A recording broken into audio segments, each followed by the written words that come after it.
तो हेलो और वेलकम दोस्तों, आप सभी का स्वागत है आपके अपने ही चैनल क्रिकेट विथ हर्ष में। उम्मीद करता हूँ आप काफ़ी स्वस्थ होंगे और इस वीडियो में हम लोग बात करेंगे इंडिया वर्सेस ऑस्ट्रेलिया, जो क्या थर्ड टेस्ट मैच चल रहा था, उसका आज आखिरी दिन था, डे 5 था। तो उसके रिव्यू के बारे में बात करेंगे कि आज के दिन क्या क्या हुआ। तो मैंने कल भी आपको बताया था डे 4 के रिव्यू में कि इस मैच के ड्रॉ होने के चांसेस काफ़ी ज़्यादा हैं, क्योंकि एक बार फिर से थंडर स्ट्रॉम हुआ, बिजली कड़की और बारिश भी बाद में आ गई। तो मैच को 1.5 घंटा पहले ही 1:20 में स्टम्प्स होता है, तो 12 बजे ही लगभग ये ऑफिशियल ड्रॉ का अनाउंसमेंट कर दिया गया। मैच, ये तीसरा मैच इस सीरीज का ड्रॉ हो गया और अब सीरीज 1-1 से बराबरी पर खड़ी हो गई है। अगले आने वाले दो मैचेस काफ़ी बहुत ब्लॉकबस्टर होने वाले हैं, क्योंकि ये सीरीज 1-1 पर बराबर है। पहला मैच इंडिया ने जीता, दूसरा ऑस्ट्रेलिया ने जीता और तीसरा ड्रॉ हो गया। और इस ड्रॉ, भारत के लिए ड्रॉ एक जीत से कम नहीं है, क्योंकि इससे मुझे लगता है कि मोराल काफ़ी इन टीम का हाई हो गया है। मोराल इस टीम का काफ़ी हाई हो गया है और ड्रेसिंग रूम में भी अब माहौल काफ़ी सेटल लग रहा है। प्लेयर्स यूनाइट दिखाई दे रहे हैं और मुझे उम्मीद मैं करता हूं कि इस जीत के बाद और मोराल हाई होगा और आने वाले दो मैचेस में प्लेयर अपना 100% मैचेस में दे सकें। तो आज का दिन बारिश के नाम रहा, थंडर स्ट्रोम के नाम रहा और मैच ड्रॉ हो गया। तो सबसे पहले आज जब भारत बैटिंग करने उतरी, एक विकेट भारत का था, आकाशदीप और जसप्रीत बुमराह बैटिंग कर रहे थे, जो कल उन्होंने फॉलो ऑन बचाने में काफ़ी मदद किया था। तो आज भी बैटिंग कर रहे थे और जब आए सुबह सुबह खेलने तो वो जल्दी आउट हो गए, जो कि होना लाजमी था। टेलेंडर बैट्समैन है, उन्होंने काफ़ी अपने ऊंचाई से ज़्यादा प्रदर्शन किया, भारत को फॉलो ऑन से बचाया, जो कि मैच ड्रॉ कराने में काफ़ी मदद दिया। उसके बाद ऑस्ट्रेलियन बैट्समैन बैटिंग करने उतरे और ऑस्ट्रेलियन बैट्समैन का माइंड एकदम क्लियर था कि जाओ अटैक करो, मैच का हमको रिजल्ट चाहिए, हम ड्रॉ के लिए नहीं खेल रहे हैं, जाओ और अटैक करो। और ऑस्ट्रेलिया ने यही करने की कोशिश की, इसीलिए ऑस्ट्रेलिया के उस्मान ख्वाजा, मैक्स क्विनी, लेबुसेंग, मिच मार्श और यहाँ पर स्टीव स्मिथ काफ़ी सस्ते में निपट गए। 33 या 38 रन पर ही ऑस्ट्रेलिया के 5 विकेट गिर गए थे। 33 और 38 रन पर ही ऑस्ट्रेलिया के 5 विकेट गिर गए थे। और क्यों गिर गए थे? वो बॉलर्स अटैक करने के चक्कर में, क्योंकि ऑस्ट्रेलिया चाहती थी कि हम ज़्यादा से ज़्यादा जल्दी जल्दी रन बना लें और भारत को कम से कम 50-60 ओवर दें बैटिंग करने के लिए, कि मैच का रिजल्ट निकल सके। क्योंकि छठे पाँचवें दिन 60 ओवर में कोई टीम ऑल आउट हो सकती है और भारत हो सकती है, क्योंकि भारत पिछले दो सेकेंड टेस्ट में एक मैच में 34 ओवर, एक मैच में 36 ओवर में आउट हुई थी, तो वो आउट हो सकते थे। इसलिए ऑस्ट्रेलिया ने काफ़ी जल्दी जल्दी रन बनाने की कोशिश की और भारत को बैटिंग करने के लिए उतारने की कोशिश की और उसमें वो सफल भी हुए। 90 रन पर ही ऑस्ट्रेलिया के 7 विकेट गिर गए, जिसमें जसप्रीत बुमराह ने 3 विकेट लिए, मैक्स क्विनी, लाबुसेंग और यहाँ पर खवाजा को आउट किया उन्होंने, और आकाशदीप ने भी मैक्स क्विनी और यहाँ पर किसको, माइचेल मार्श को आउट किया। और सिराज, डीएसपी सिराज ने स्टीव स्मिथ को आउट किया और यहाँ पर स्टीव स्मिथ को आउट किया मोहम्मद सिराज ने। तो उसके बाद काफ़ी ऑस्ट्रेलिया तेज खेलने की कोशिश कर रहे थे और मोहम्मद सिराज ने ट्रेविस हेड को भी इस बार अरेस्ट कर लिया। ट्रेविस हेड को इस बार दूसरे इनिंग में काफ़ी अच्छी बॉलिंग की गई, स्टंप से बॉल को आउट स्विंग किया जा रहा था, उनके बॉडी के करीब बॉलिंग हो रही थी, बाउंसर्स का इस्तेमाल कर रहे थे, यॉर्कर्स का इस्तेमाल कर रहे थे। तो ट्रेविस हेड को काफ़ी अच्छी इस बार बॉलिंग की और डीएसपी सिराज ने उनको भी अरेस्ट कर लिया।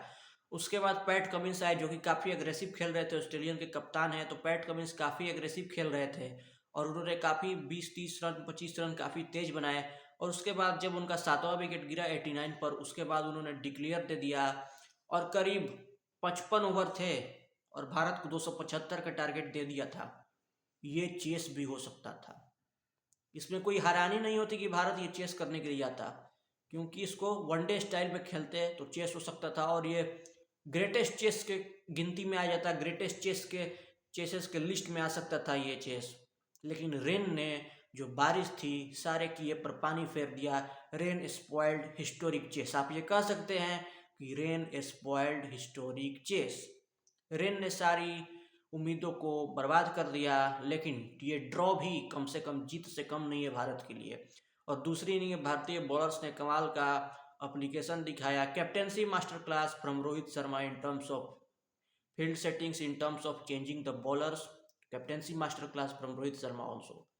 तो काफ़ी अच्छा दिन ये रहा भारत के लिए, मैच ड्रॉ हुआ और मैंने बार बार ये कहा कि ड्रॉ जीत से कम नहीं है। इससे काफ़ी टीम का मोराल हाई हो रहा है। तो 275 रन भारत को टारगेट दिया गया और केएल राहुल और यशस्वी जायसवाल ओपन कर रहे हैं और 3-4 ओवर ही हुए, 2-3 ओवर शायद ही हुए, मुझे ठीक से याद नहीं है, 2-3 ओवर हुए थे।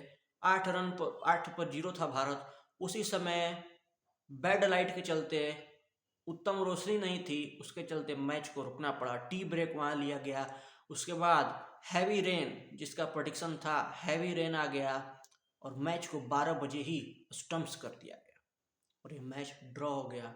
ट्रेविस हेड इस मैच के मैन ऑफ द मैच बने और आज के दिन ही थर्ड टेस्ट के बाद ही greatest spinner for India after Anil Kumble के बाद सबसे ज़्यादा highest wicket taker test cricket के लिए फॉर इंडिया कौन था? वो थे रविचंद्रन अश्विन, एस अन्ना ने रिटायरमेंट का ऐलान कर दिया मैच के बाद। वो ड्रेसिंग रूम में भी पहले मैच के, जब मैच चल रहा था तो ड्रेसिंग रूम में विराट कोहली से काफ़ी बातचीत कर रहे थे, गले मिले। उसके बाद प्रेस कॉन्फ्रेंस जब हुआ मैच ड्रॉ होने के बाद, रोहित शर्मा के साथ वो आए कप्तान के साथ और उन्होंने रिटायरमेंट का ऐलान कर दिया। रोहित शर्मा ने बोला कि वो पर्थ टेस्ट के बाद ही रिटायरमेंट लेने वाले थे, लेकिन उनको मैंने कहा कि आप एडिलेड टेस्ट खेल लीजिए और फिर रिटायरमेंट लीजिएगा, तो अश्विन ने रिटायरमेंट ले लिया। थैंक यू अश्विन, क्योंकि आप एक चैंपियन बॉलर थे। Thank you for your contributions for Indian cricket. आप 2011 के वर्ल्ड कप विनर थे, चैंपियन थे, और 2013 की चैंपियंस ट्रॉफी कौन भूल सकता है? कौन भारतीय क्रिकेट फैन वो भूल सकता है 2013 चैंपियंस ट्रॉफी फाइनल का वो आखिरी ओवर जिसमें अश्विन ने भारत को चैंपियंस ट्रॉफी जितवाया था। तो दो आईसीसी ट्रॉफी अश्विन ने भारत को जिताने में काफ़ी अहम योगदान दिया और इनको साइंटिस्ट भी कहा जाता है। कमाल की क्रिकेटिंग ब्रेन इनके पास थी। तो अश्विन ने रिटायरमेंट का ऐलान कर दिया और मुझे ये समझ में नहीं आता है कि अभी सिडनी का मैच बाकी था, 5वां मैच, तो उसमें 2 स्पिनर खेलने की काफ़ी उम्मीद है क्योंकि वहाँ स्पिनर्स की मदद मिलती है। तो इससे साफ पता चलता है कि टीम मैनेजमेंट के प्लानिंग में नहीं था कि अश्विन खेले, वो वाशिंगटन सुंदर और रविंद्र जडेजा के साथ ही जाते। तो बीच सीरीज में अब अश्विन कल इंडिया के लिए भी रवाना हो जाएंगे ऑस्ट्रेलिया से, तो मुझे ये ठीक नहीं लगता कि आप बीच सीरीज में रिटायरमेंट ले लें। मैनेजमेंट की तरफ से बोला होगा लेने के लिए तो ले लिया रविचंद्रन अश्विन ने रिटायरमेंट। तो वो सीरीज के बाद भी ले सकते थे क्योंकि सीरीज के बाद डायरेक्ट जुलाई में सीरीज, जब WTC फाइनल खेले या ना खेले भारत, वो देखना होगा, अगले 2 मैचेस डिसाइड करेंगे। तो रिटायरमेंट ले लिया अश्विन ने, 20 सीरीज में ही ले लिया, अभी 2 मैच बाकी हैं। ठीक है, ले लिया है तो thank you for contributions for your Indian cricket. Ashwin को कोई कभी भूल नहीं सकता। Always remembered for Indian cricket, Ravichandran Ashwin. अब अगले 2 मैचेस की बात करें तो अगले 2 मैचेस होने वाले हैं। एक मैच, चौथा मैच तो आपको 26 दिसंबर से देखने को मिलेगा, क्रिसमस के एक दिन बाद। तो ये मैच मेलबर्न में खेला जाने वाला है। मेलबर्न में काफ़ी अच्छा रिकॉर्ड है भारत का, 2018-19 में भी वहाँ जीता था और 2020-21 में 36 ऑल आउट होने के बाद भी मेलबर्न में कमबैक किया था। तो मेलबर्न में काफ़ी अच्छा रिकॉर्ड है भारतीय टीम का। उम्मीद करते हैं कि अब अगर और दोनों भारत को मैच जीतना होगा। ये मैच ड्रॉ होने का एक नुकसान भी हुआ कि अब दोनों मैच भारत को जीतने होंगे। अगर एक भी मैच यहाँ से हारे तो WTC फाइनल आप खेलना भूल जाइए। आपको अब दोनों मैच जीतने ही होंगे। हाँ, आप अगर 2-1 कर दें ये सीरीज को, अभी 1-1 है, तो एक मैच जीतें या एक मैच ड्रॉ करा दें, क्योंकि सिडनी टेस्ट जो है वहाँ ड्रॉ काफ़ी होते हैं। सिडनी टेस्ट में और वहाँ जैसे ब्रिस्बेन में रेन का प्रेडिक्शन था ना, वैसे ही यहाँ पर सिडनी में भी दिखाया जा रहा है। तो वहाँ मैच ड्रॉ हो सकता है। तो फिर भारत को मेलबर्न का मैच जीतना ही जीतना होगा, डू और डाई भारत के लिए है। और 2-1 से अगर सीरीज जीते तो फिर श्रीलंका ऑस्ट्रेलिया को एक मैच हरा सकती है, तो भारत फाइनल खेल लेगा। लेकिन अगर अपने दम पर जाना है तो ये दोनों मैचेस भारत को जीतने होंगे और जीत सकते हैं, क्योंकि मेलबर्न और सिडनी काफ़ी भारत को सूट करता है। भारत का काफ़ी अच्छा रिकॉर्ड है दोनों ग्राउंड्स पर। और ये ऑस्ट्रेलिया ने जाल भी बिछाया था। शुरू में ही 3 ग्राउंड जो टफ होते हैं, पर्थ, एडिलेड और गैबा, वहीं तीनों मैच दे दिया था। जस्ट ऐसा होता नहीं है, पहले आप मेलबर्न में पहले दूसरे तीसरे मैच खेले जाते हैं, लेकिन इस बार लास्ट में दिया था कि भारत को हम पहले ही 3 मैच में इतना बर्बाद कर देंगे कि वो सीरीज में किसी लायक नहीं रहेगा। लेकिन ऑस्ट्रेलिया को ये उल्टा पड़ा, ज़्यादा वो लीड नहीं ले पाई, 1-1 से बराबर पर ही खड़ी है अभी ये सीरीज। तो अगले 2 ग्राउंड भारत को सूट करते हैं, तो काफ़ी बहुत मज़ा आने वाला है अगले 2 मैच में। और यहाँ पर 7 दिन का गैप भी, 1 हफ्ता का गैप, ये थर्ड टेस्ट मैच और फोर्थ टेस्ट मैच के बीच है, 1 हफ्ता का गैप। तो काफ़ी अच्छा यहाँ पर प्रैक्टिस भी करेंगे इंडियन प्लेयर्स, और देखना होगा कैसा करते हैं। और रविचंद्रन अश्विन ने रिटायरमेंट ले लिया है, बहुत ही ठीक है, अब रिटायरमेंट कभी ना कभी तो लेना है, लेकिन अश्विन एक महान स्पिनर, महान ऑलराउंडर, 6 टेस्ट शतक हैं अश्विन के, तो इनका कंट्रीब्यूशन कभी भूला नहीं जा सकता है भारतीय क्रिकेट के लिए। तो अश्विन ने रिटायरमेंट ले लिया, और अगर चौथे टेस्ट की हम बात कर रहे थे तो वहाँ मुझे लगता है कि यही टीम खेलेगी। आकाशदीप को मैंने बोला था खिलाने के लिए, आपने खिलाया और आपको नतीजे मिले, और यहाँ पर जडेजा को भी खिलाने के लिए बोला था, उसका भी यहाँ पर रिजल्ट मिला। 5वें टेस्ट में उसमें हो सकता है कि वाशिंगटन सुंदर भी आए, क्योंकि सिडनी में स्पिनर्स खेलते हैं। तो चौथा मैच भारत को जीतना ही होगा, 5वां मैच भी जीतना ही होगा, और फिर देखते हैं कि सीरीज में क्या होता है। फिलहाल के लिए ये मैच ड्रॉ हो गया, और भारत के लिए जीत से कम नहीं है ड्रॉ, क्योंकि भारत ये मैच में काफ़ी पीछे थी, और रेन ने भी कई हद तक भारत की मदद की। Thank you for rain also, क्योंकि रेन ने भी काफ़ी भारत की मदद की है मैच बचाने के लिए। और एक बात मैं बता दूं और कि जॉस हेजलवुड इस मैच से बाहर हो ही गए थे, उनको शोर इंजरी हो गई थी, हैमस्ट्रिंग इंजरी, और अगले 2 मैचेस से भी जॉस हेजलवुड बाहर हो गए हैं।